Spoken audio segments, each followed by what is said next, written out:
morning, sports fans from all around the globe.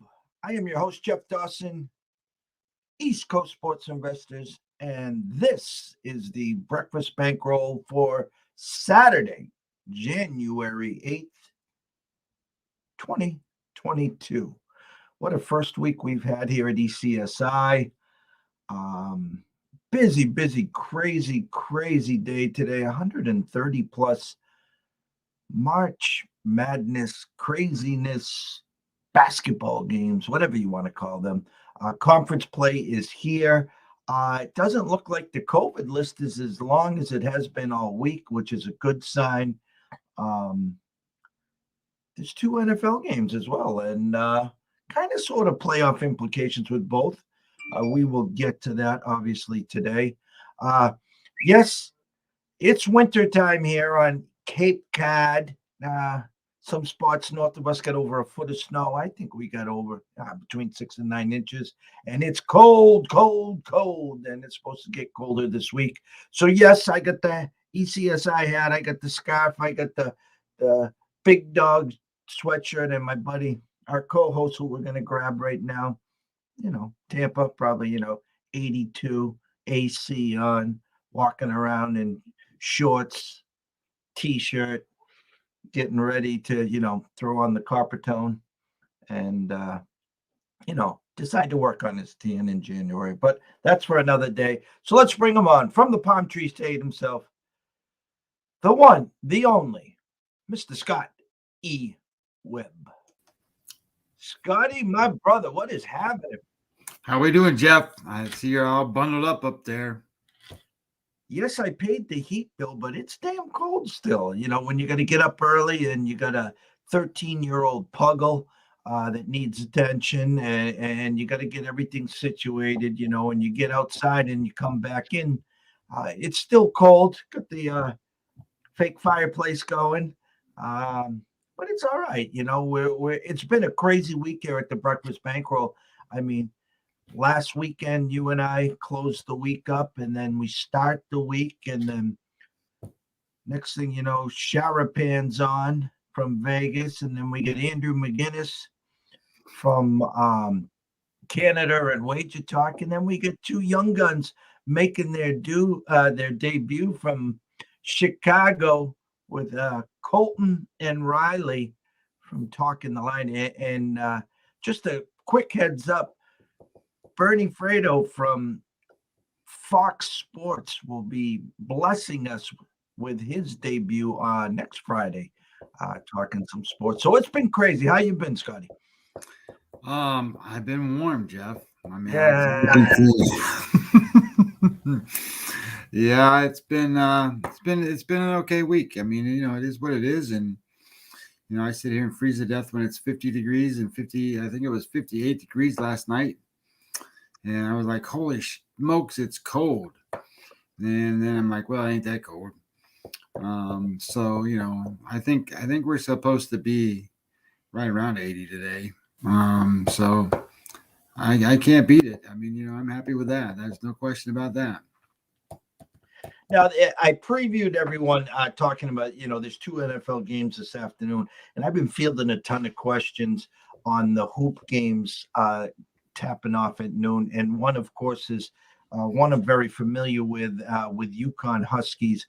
Yes, season ticket holder. Yes, my daughter is wrapping up her 5th year. Biomedical engineer, proud as hell of her. Caitlin, if you're listening, hello. Dad says hello. They traveled to Seton Hall today, and they've been on a COVID pause. Okay. And everyone's thinking kind of sort of what I am. I'm showing 65% of the tickets, 58% of the money, all in on the Hall, which opened up -3, now 4.5 and 5s. As I told one of my good buddies, Mr. Chris Thurston, who might be on next week as well. Generally, UConn slow starters, a Seton Hall team that is getting healthier. 2 tough losses to Villanova and Providence. Finally get off the schneid earlier this week. I think UConn, with the pause from COVID, with Sonogo, with the hamstring injuries and a couple little minor other injuries, I think they're in a tough spot. So I as much as I'm rooting for UConn, I think Hall is the play here. I'm not playing it. I'm just trying to give everyone here listening the quick preview here to say, hey, listen, there's great value on UConn. You probably wait till tip off and you're going to catch a 5. They are a live dog. Do not get. I just think the Hall is sitting in it. Go to football. I just want to give people 2 quick notes at noon here on college hoops.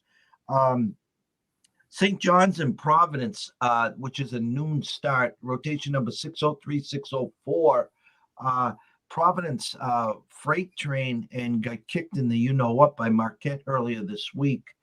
52% of the bets, 51% of the money coming in on Providence right now. But the line went from 4.5 to a sharp 3 at our friends at Circa. So we're showing some reverse line movement on the Johnnies, who get UConn on Wednesday, by the way.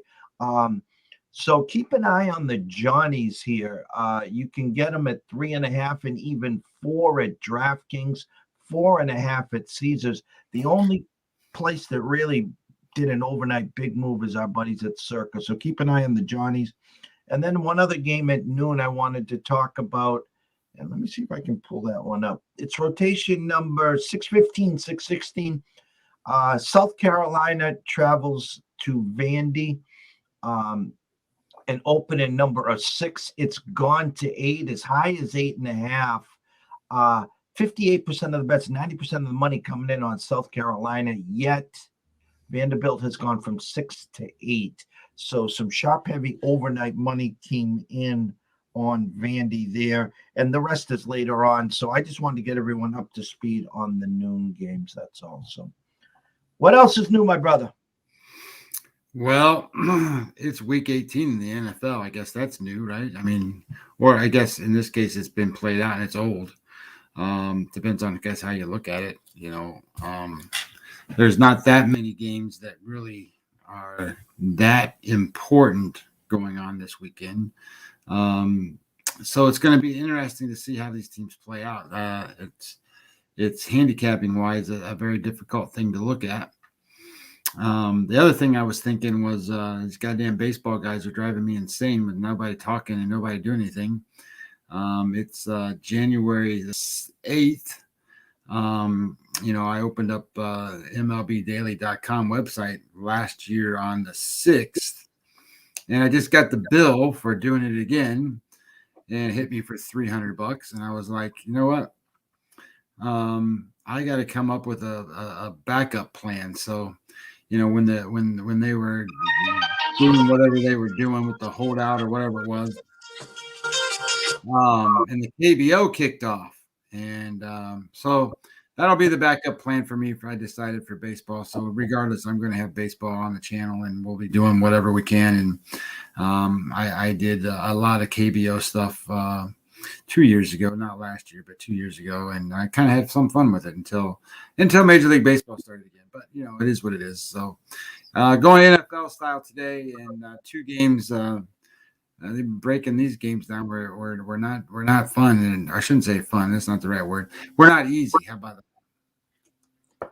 Well, it's funny. I have a lot of friends and colleagues in the baseball world, the fantasy baseball, the high stakes, and obviously that work like you. Baseball's their bread and butter. And I'm asking these guys, what are you guys doing right now? Are you getting ready? Like my buddy Sean, who does all the projections for Sports Illustrated, and it's for him, it's just business as usual. When you put together your guide, the comical part, like him, is you just break down every one of these teams, and then you got to go back when this guy signed, that guy signed, where did he get moved to? Because as we know, the hot stove is not the hot stove anymore. These guys just sit and wait, and a couple of the dominoes will fall. And then once the big pieces fall, then everyone's scrambling. And it was almost like collusion for a while the last couple of years, where some of these good players are left without a team, Scotty. Well, I think there's, I guess the right way to say this is that baseball has become extremely analytical and data oriented. And the contracts that are being paid out to baseball players these days are based off of the numbers that are generated in sabermetrics. They're not generated off how many RBIs you get anymore. They're not generated off how many runs you score. They want to know what your WAR is. They want to know what your WOBA number is. They want to know all kinds of different things that most people don't even know what those numbers mean. So, and then they're getting those guys to get paid.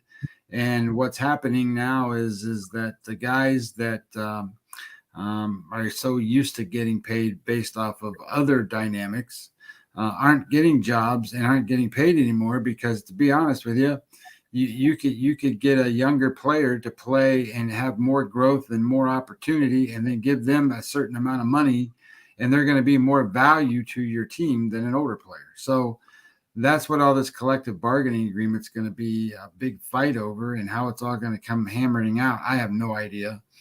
And I don't even know if they know how that's going to come down. I mean, I think one of the most simple things they're going to be able to figure out is where they want to DH in both leagues, stuff like that. That's going to be an easy thing compared to what they're really talking about, and how all this is going to break out, and how the money's going to get shared. And I think the minimum salary last year was, I think, $595,000 or $600,000, something like that. And then you see guys that are getting, $30 million a year now. So there's some big disparity between the tippy top of how these guys are getting paid, and then kind of the meat and potatoes in the middle. And then what do the age groups look like? And I don't want to get into a big tangent about the MLB, but I mean, that's what it is. It's going to be a long, drawn out fight. And if they're not sitting at the table, Jeff, I mean, what is it? It's you got probably 1 month and 1 week, and pitchers and catchers are supposed to report. So they're not even talking yet. And it's the one major sport that can't take another hit. We've seen strikes, we've seen walkouts, we've seen 60-game seasons due to COVID. Us older generation, I'm a diehard baseball guy. There is nothing better than, for me at least, is springtime, summertime baseball. When the Sox are winning, it's like Cape Cod, even though we have the Cape Cod Baseball League, but everyone's so much happier. Businesses are booming. It's so fun. It really is in this area when the Sox are winning. Okay. But I'm just saying, my point is, having baseball around the clock for me, throw on Nesson in the background at 6, catch Jim Ed and a few of the other guys, Wakefield, rest in peace, Mr. Remy. You will be missed. And just, the game, and then throw on, Direct TV, where I got 7 games going. And then when I go to shut her down, I throw on the West Coast games, and I got 4 or 5 more games. So I fall asleep to Mike Trout, Fernando Tatis, and all those great things. There's nothing better. But getting back to your labor talks, I think they got to start from the bottom up. They got to take care of the I apologize. Take care of the minor league guys. These guys are getting paid dirt. They're having high, take care of them. Start from the bottom and work your way up.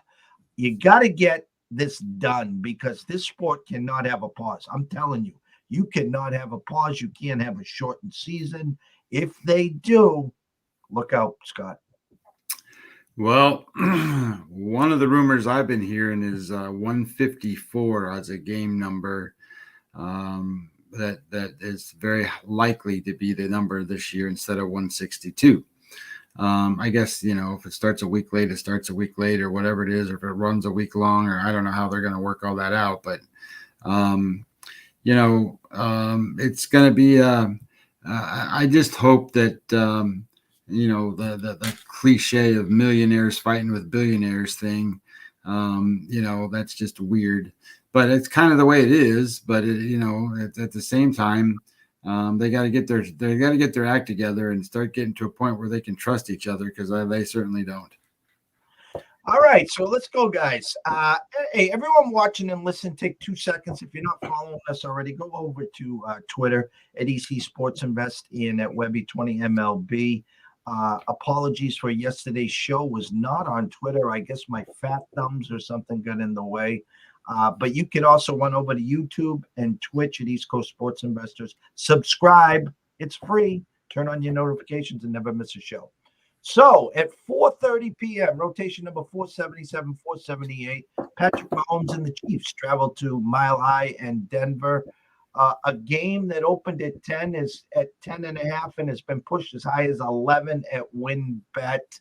I'll go over to Don Best right now, and I'm showing 61% of the tickets coming in on Denver, yet the line has gone from 10 all the way up to 10.5 and under over.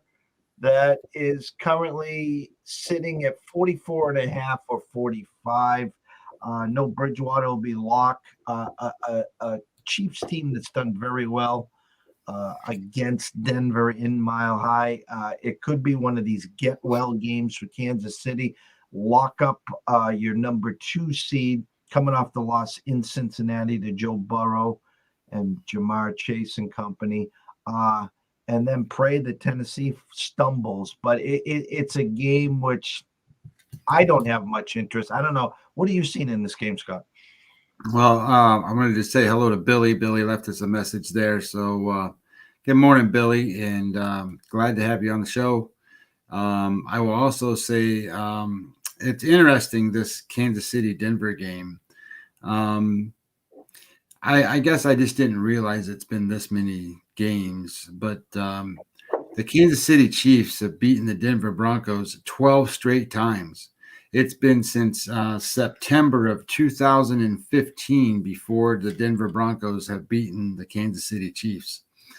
And if you're asking me if Patrick Mahomes is going to get beat by Drew Lock, you're full of crap.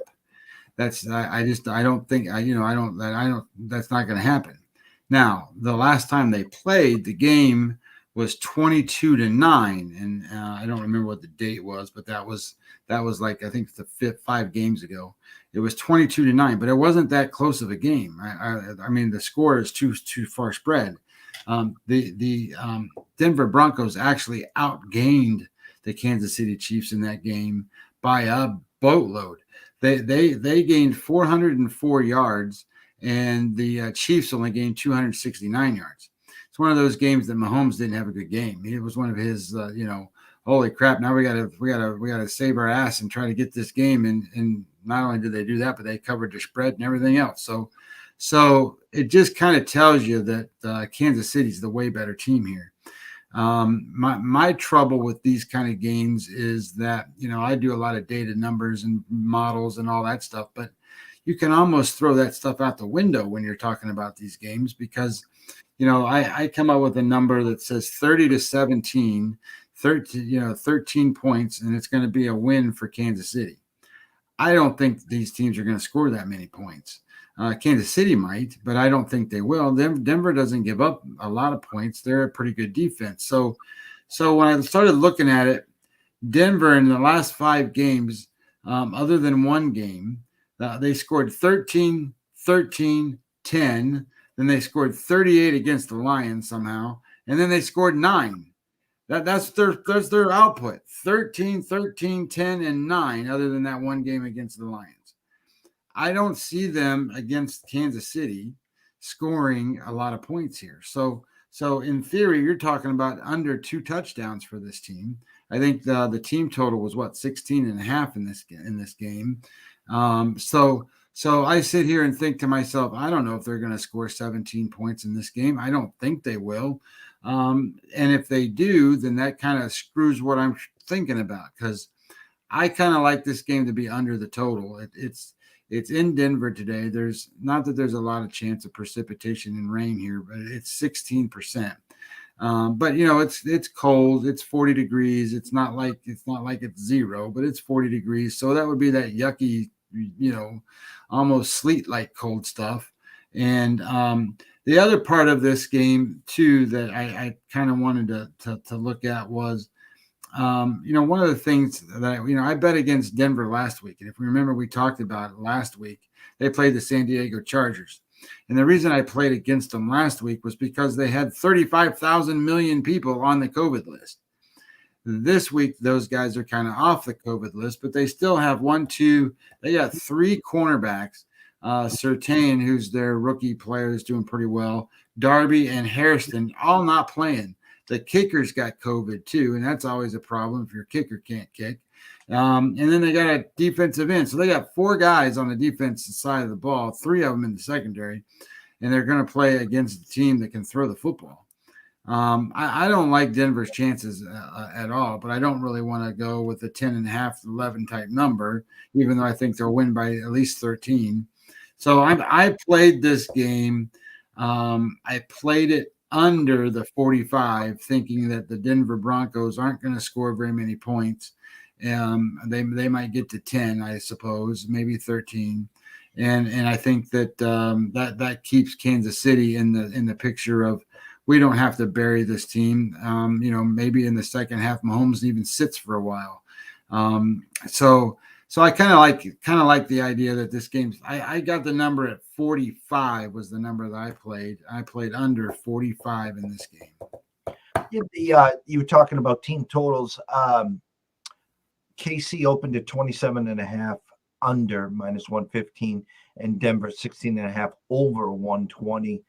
Still at Pinnacle at 16.5 over -117 now, and Pinnacle moved KC's team total at 28 and a hook under 123. So your initial basic math, 28.17 is your actual lean there, and that lands right on the 45 there as well.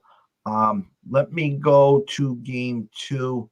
Let me just readjust our spreads here. And this one, I just want to tell everyone this, okay? On here on Wager Talk, they're showing the opening line at 2.5, and now it's jumped to 3.5, and it's flat 4s all the way across, okay? This actual line was Dallas -7 to start the week. That was your true opening line, okay? I love Wager Talk, and actually here at ECSI, we use Don Best. We use Wager Talk. We use pregame. There's a million spots that we go to. Okay, so I'm not calling Wager Talk out saying, well, it wasn't 2.5, it moved to 3.5, and now it's 4. I'm just telling you, earlier this week the line opened at 7.5. Again, Philly's already in, Dallas is in. It looks like a Dallas Arizona rematch next week, but we'll have to wait and see on that one. So technically, at this time, as we're doing the show, I'll use our buddies Circa. They got it currently at a 3.5. The rest of the Vegas Strip is at a flat 4. Under over opened at 44, 44.5, and it's staying around 44, 44.5. A Philly team that's won, I think, 7 in a row right now, and they got absolutely ambushed in Jerry's World about a month, 5-6 weeks ago. I think that might have been actually their last loss, so they might have had one prior to that. A Philly team that's rolling, a Philly team that everyone says, that they're in. They want to keep the momentum going. They want to maybe try to win and, maybe keep the streak alive going into the playoffs, but they're already in. I think it's going to be cold. I think it's going to be raucous there. But again, I don't bet and invest on logos or names on the back. We're strictly a numbers guys here. So I needed to point that out that, the steam isn't Dallas. The actual number was 7.5. It was a corrected number that's been sticking around 3.5 or 4, Scott. Well, let me just say this. And you've heard me say this probably the last 2 weeks here. Somehow the Eagles have come out and the secret has been released. Now everybody's all over the Eagles. So I tried to backtrack that a little bit, and the Eagles are 9-7, right? I mean that's their record or something like that. And so I went back, and they've won 1, 2, 3, 4, 5, 6 games in a row. 1, 2. They only won 4 games in a row. And they've won 6 of the last 7 games. Okay. So, but you want to know who they beat? Listen to who they beat. They beat the Washington football team last week when they probably shouldn't have. The week before that, they beat the New York Giants. The week before that, they beat the Washington football team again. The week before that, they beat the New York Jets. The week before that, they lost to the New York Giants. And the week before that, they beat the New Orleans Saints. And that was the first time when, they had that quarterback debacle and who was going to play, and they didn't play well. And they just looked awful. And then the week before that, they beat the Denver Broncos, who can't score. So I don't think they've beaten anybody. So I went back farther. So let's go back to see who else have they beaten. So they go back and they beat the Detroit Lions. Oh my God, they beat the Lions.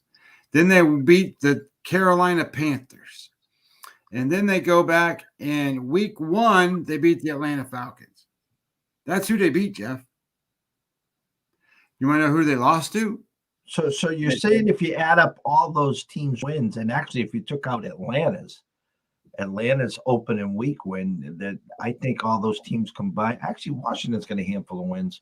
I was going to say they don't add up to double digits because where was Washington? Washington's 6-10, but the other team. No, I get it. I understand. So here's who they lost to. They lost to the 49ers. They lost to the Dallas Cowboys. They lost to the Kansas City Chiefs. They lost to the Tampa Bay Buccaneers. They lost to the Las Vegas Raiders. They lost to the Los Angeles Chargers. And they lost to the New York Giants. So the Giants is a bad loss for them. But anytime they've played anybody any good, they've lost.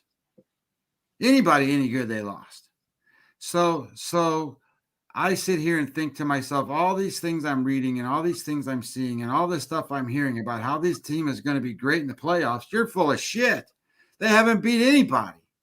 So when I look at this game against Dallas, one of the things that stands out here is that the Eagles, they don't necessarily want to improve their spot. They don't necessarily want to win this game. If they win this game, then that means they get the 6th seed. And if they get the 6th seed, guess who they play?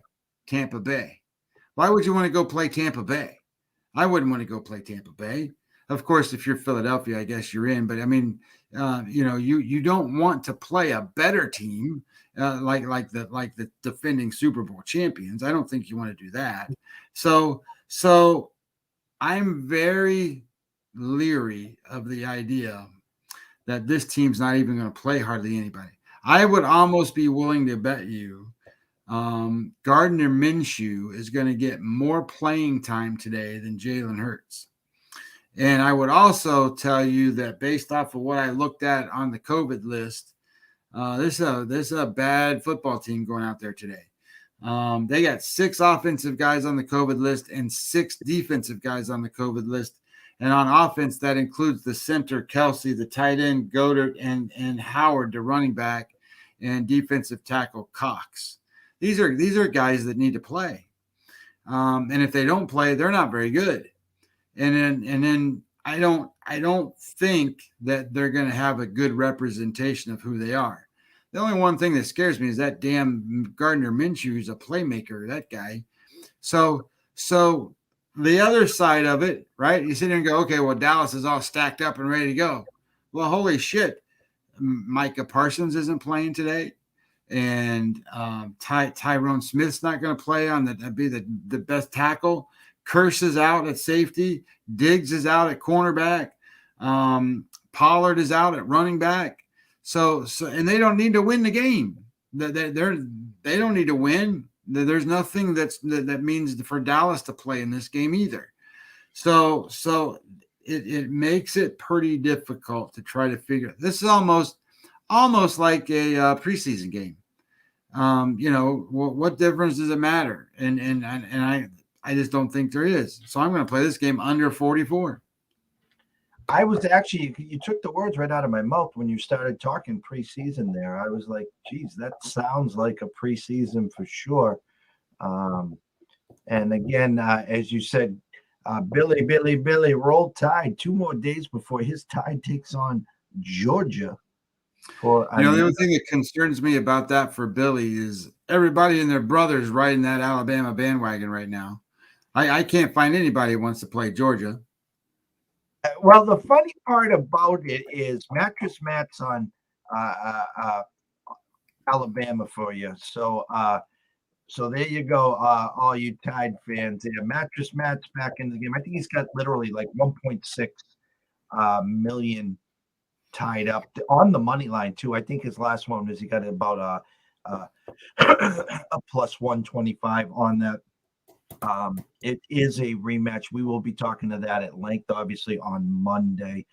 Tomorrow, we will be talking the last weekend of week 18 of the NFL.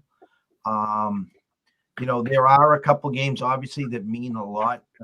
The last game is, the Chargers and the Raiders win and you're in. The funny part is I think it is if the Colts ever got picked off, that's all these two would have to do is tie, and they're both in. So we could get a 0-0 after 70 minutes. I know that wouldn't happen because the Steelers, if they win against the Ravens, would be sitting there saying, okay, guys, whoever wins is in, the loser's out, and we're in. So there are a few games that do mean something tomorrow. Today's 2 games in the NFL, I think you broke them down perfectly.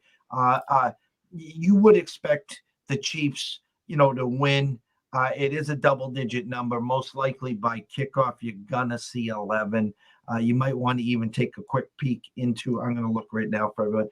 Kind of curious if the first half, I would say, should be around 6.5. Let me see what they got up there.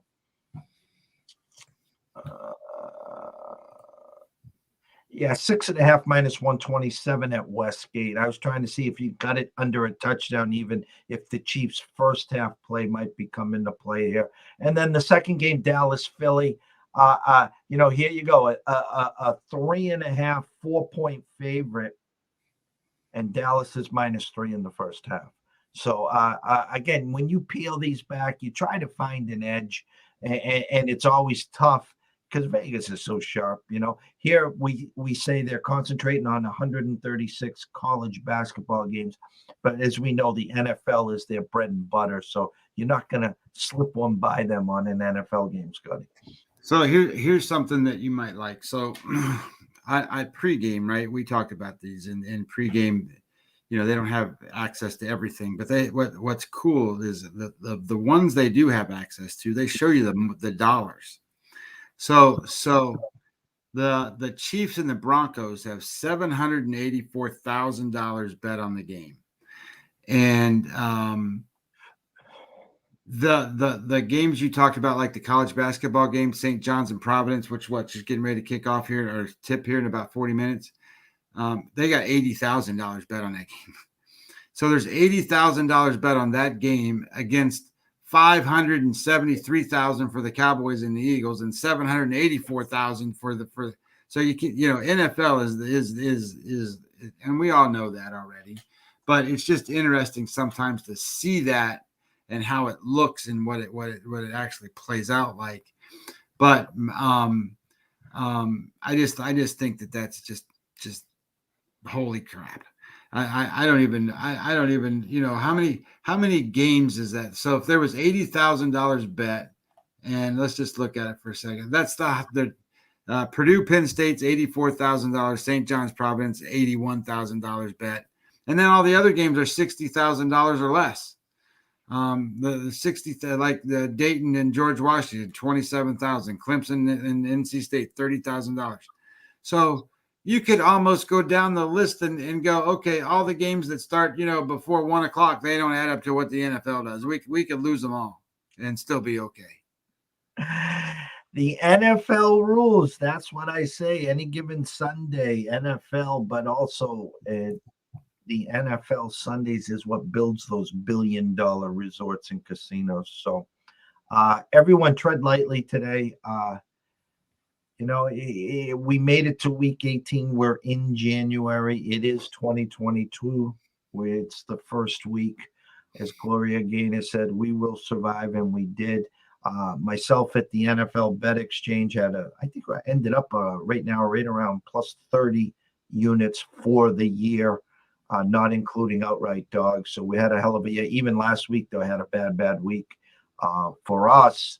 But you have COVID, you deal with COVID issues, you deal with teams that don't need to play versus teams that have to play, inflated lines, and it's crazy. So we always put up the buyer beware sign on Sundays, anyways.